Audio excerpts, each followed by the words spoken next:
So today we're going to be doing a little addition using base 10 blocks. Now today's addition is not going to be with regrouping, so no regrouping. So I have a couple of things out. I have my base 10 blocks, my flats, my rods, my units. I have a ruler. I have a base 10 chart. And the base 10 chart, this one I purchased from Lakeshore Learning.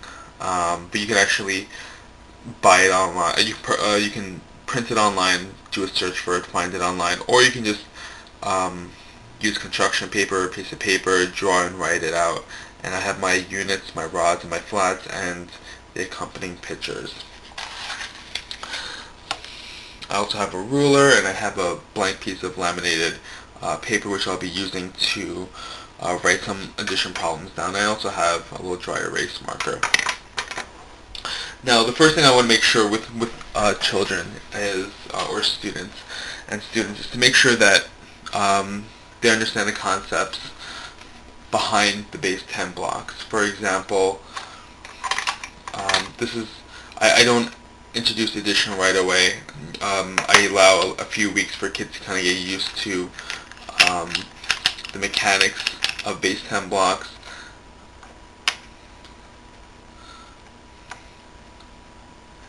And give them enough time to explore. So at this point, kids should be able to recognize this because they've had time to explore. They've had other experiences with base 10 blocks, and they'll look at this and they'll say, well, this is 2 rods and 3 units. This number is the number 23. Or if I were to add a flat in there, they would be able to tell me that this is 1 flat. Again, this is 2 rods and 3 units. This number is 123.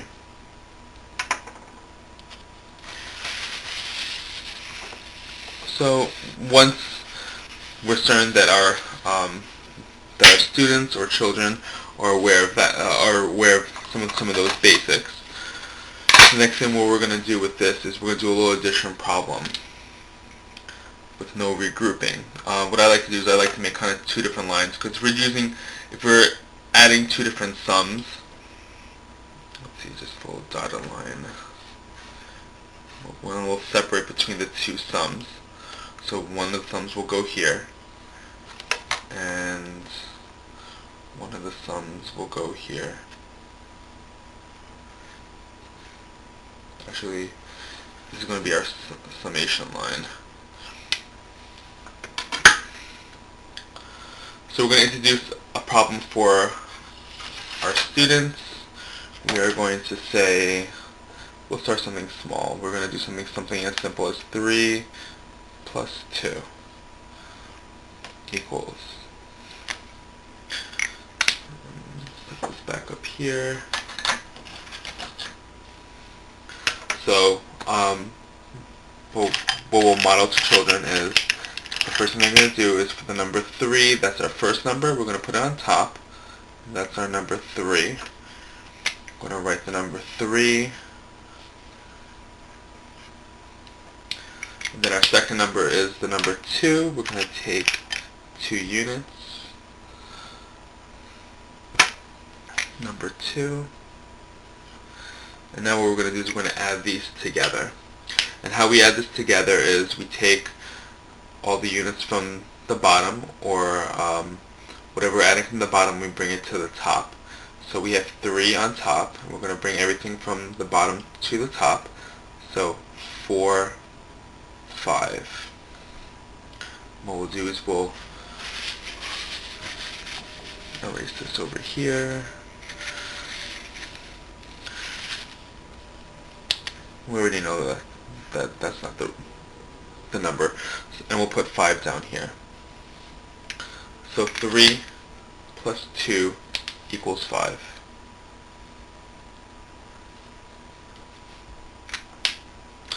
So once students have seen some of the mechanics and exactly what we do, and we give them a little practice with it, so they're taking they're getting used to like how to use the base 10 chart and the process of bringing up the units from the bottom to the top, and they know that they're going to bring up the units and count. So 4, 5, or if it's 5 plus 3, what we'll have them do is we'll have them again put the 5 units on top. 1, 2, 3, 4, 5 plus 3. And I like to have students write out the numbers. So 5 plus 3. So when we're starting, we're going to start bringing all the units from the bottom to the top. So we have 5 on top. So we have 6, 7, 8. So we're going to cross these numbers out. And we're going to bring down our answer over here. So we have 8 units altogether. Now for a larger number,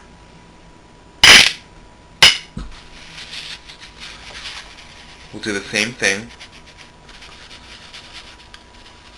as we did with the units. Take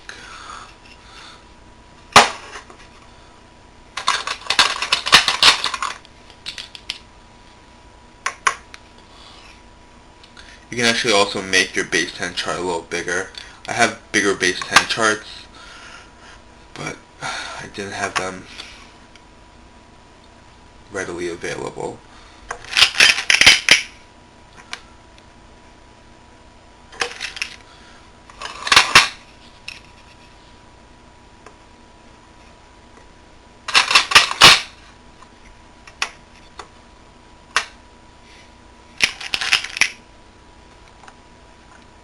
So now what we have is we have 2 different numbers here.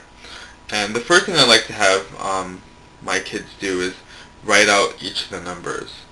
So if you have a larger base 10 chart, it won't look as cramped as this. So I suggest a larger base 10 chart if you have one or if you can make one. So they will start with the number on top, and that's one number. And we have 1 flat, 4 rods, and 3 units.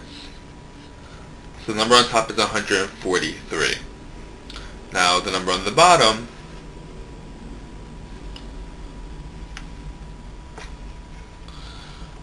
is, I'll actually do it on the side so I have some room, is 1 flat,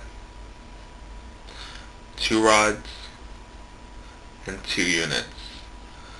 So 122.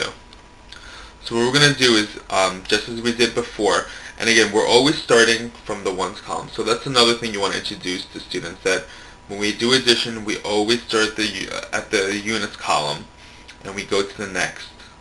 Then we finish the rods and go to the next, which is the flats. But we always start in the units column. So again, starting with our basic rule, we're going to add from the units column, starting from the bottom. So we have 3 on top, we have 2 on the bottom. So 3 plus 2, 4, 5.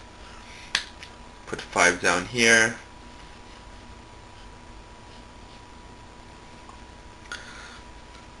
Now we move to our next column, which is our rods, and we have 4 on top and 2 on the bottom. So we're going to add 2 from the bottom. So 5, 6. So cross these out. And now we're going to work on our last column, which is flats. So we have 1 flat on top and 1 flat on the bottom. We're going to take our flats on the bottom, add it to the top. So we have 2 flats. Now, cross out these old numbers. And our answer, 143 plus 122 is 2 flats, 6 rods, and 5 units, or the number 265.